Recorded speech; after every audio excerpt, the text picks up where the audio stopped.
आलोक कुमार जी मध्य रहिचंती वरिष्ठ सांबादिक दिल्ली रो आम सह उपस्थित होचंती लाइव। आलोक कुमार जी, आपका स्वागत करना चाहेंगे कनेक्ट न्यूज पर। और अभी तो जश्न का माहौल है दिल्ली में, और आप कैसे बयान करेंगे, जरा सायराना अंदाज में कुछ बोलिए। एक तो कनक न्यूज के तमाम दर्शकों को मेरी ओर से शुभकामना।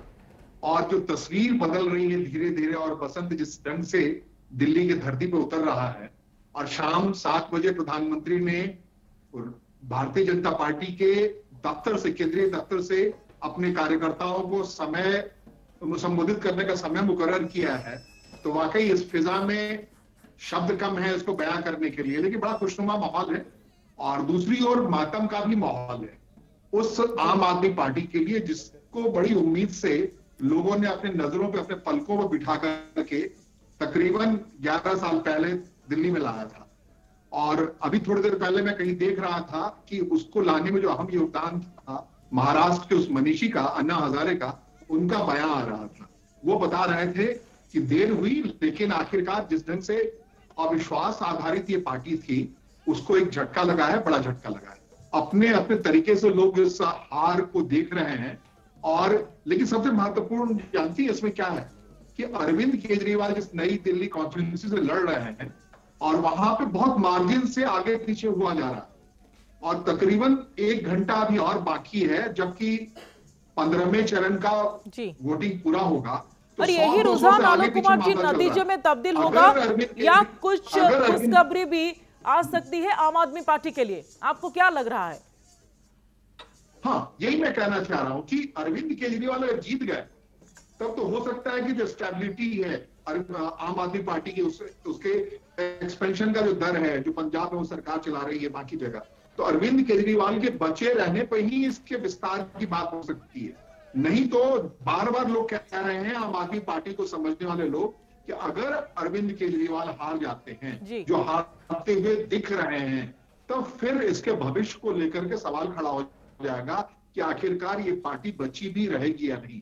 अरविंद केजरीवाल के अलावा जैसे 24-25 लोग जीत के आते हुए दिख रहे हैं सदन में, वो अपने लीडर के बिना क्या इस पार्टी को बनाए रख पाएंगे या नहीं रख पाएंगे, ये एक बड़ा मामला है। और भारतीय राजनीति में इस पहलू को बड़ी गंभीरता से देखा जाना चाहिए, क्योंकि बिल्कुल व्यक्तिनिष्ठ पार्टी है ये। और जो भी इसने किया है वाकई बहुत शानदार काम किया। अगर 11 साल की बात करें दिल्ली की जनता के लिए, तो आम आदमी तक जैसे रीच आउट करने की कोशिश की गई है, फ्री बीज की बात हुई है, दिल्ली की महिलाएं डीटीसी बसों में आराम से घूमती हैं मुफ्त में, बिजली कई लोगों को दिया गया। तो राजनीतिक दलों को इन्होंने एक रास्ता बताया कि भैया जो चिंतन वर्ग है, जो आईएएस आईपीएस है, जो सिविल सर्वेंट है, वो इसकी परवाह करें कि पैसा कहां से आएगा, वित्तीय व्यवस्था कहां से आएगी।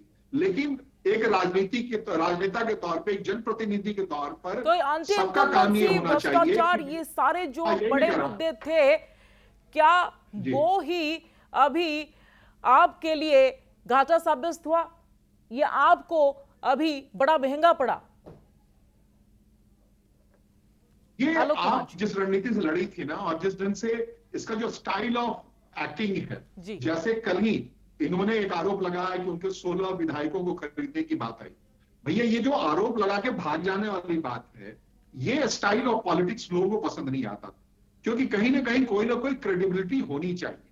जो भी आप बयान कहते हैं उसको क्रेडिबल रहना चाहिए, उस पर टिका होना चाहिए। इस मामले में आम आदमी पार्टी काफी हद तक फेल हुई है। जो कहती है वो करती नहीं दिखती है, और जो आरोप लगाती है उस पर ठहरती हुई नहीं दिखती है। सब तमाम देश के, उड़ीसा के लोगों को तो पता ही होगा कि जिस ढंग से अरविंद केजरीवाल पावर में आए थे, तो उनका जो ब्रह्म वाक्य था कि शीला दीक्षित की सरकार बेहद करप्ट हो गई है, वो लूट रही है, शीला दीक्षित के घर में 12 एसी लगे हुए हैं, ये तमाम आरोप लगा के चले आए। और हम इसको साफ करेंगे, शीला दीक्षित पे कार्रवाई करेंगे, लेकिन 11 साल तक शासन में रहने के बाद यहाँ बहुत सारे इश्यूज हैं, शीश महल है, बाकी तमाम चीजें, तो आरोप लगा के भाग जाने वाला तरीका है अरविंद केजरीवाल का। लोग मानते थे, या आम आदमी पार्टी को लेकर मानते थे, ये लंबे दौर की राजनीति में नहीं है, क्योंकि एक क्रेडिबिलिटी होती है किसी राजनीतिक दल की।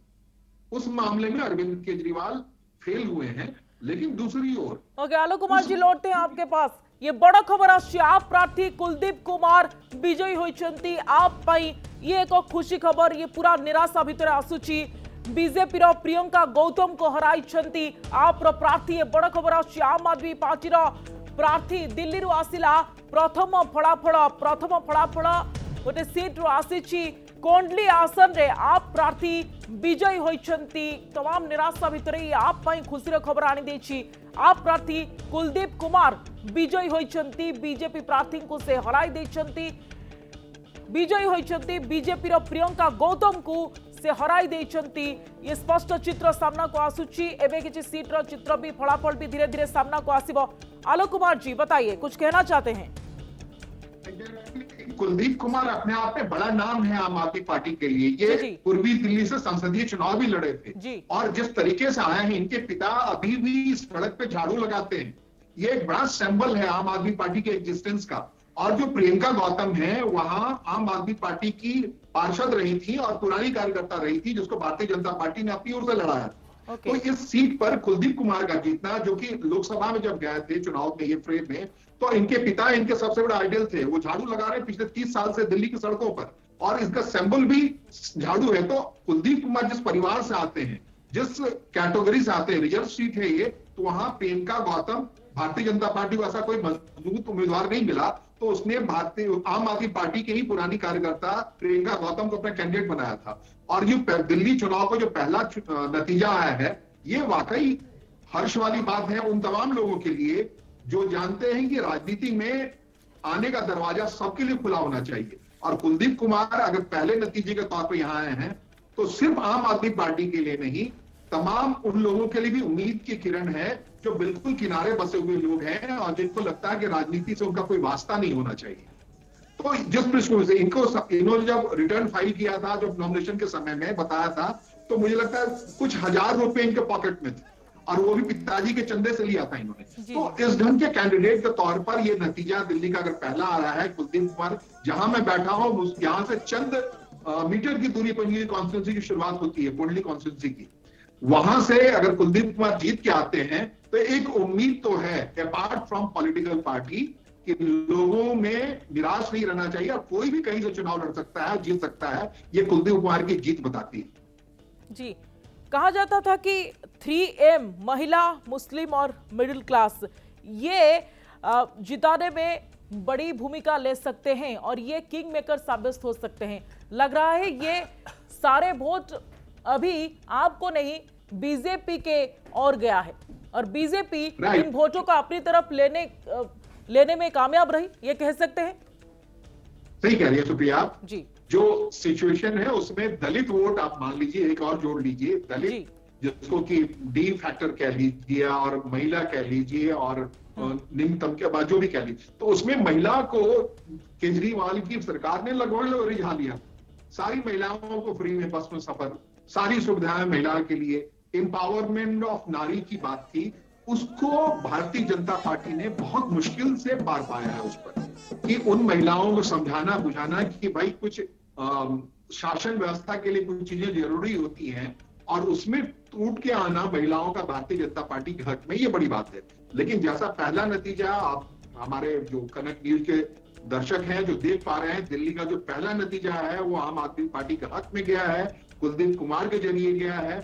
इसका मतलब दलित मतदाता अभी भी आम आदमी पार्टी के साथ इंटैक्ट है। हालांकि दलित उम्मीदवार ही थी प्रियंका गौतम, जो काफी समय से आम आदमी पार्टी में रहकर काम कर रही थी, वो भारतीय जनता पार्टी की उम्मीदवार बन के उतरी थी। लेकिन यहाँ के मतदाताओं ने बहुमत में कुलदीप कुमार को चुनना समझा और चयन किया। इसका मतलब दलित इंटैक्ट है और यही वजह है कि आम आदमी पार्टी इस आंधी में भी तकरीबन 25 सीटों के आसपास जीतती हुई दिख रही है, जबकि भारतीय जनता पार्टी 45 से 46 सीटें दिखती हुई दिख रही हैं। और अभी हम लोग बिल्कुल मध्य में खड़े हैं, 9 चरण की वोटिंग हुई है, तब ये नतीजे आ रहे हैं, काउंटिंग हुई है, उससे ये नतीजा निकल रहा है। और ये बात आप सच कह रही हैं कि महिलाएं उस ढंग से आम आदमी पार्टी के साथ इस बार नहीं रही जितनी उम्मीद थी। इसके अलावा दलित कॉन्स्टिट्यूंसी में भी बड़ी मात्रा में लोग भारतीय जनता पार्टी को टूट गया है।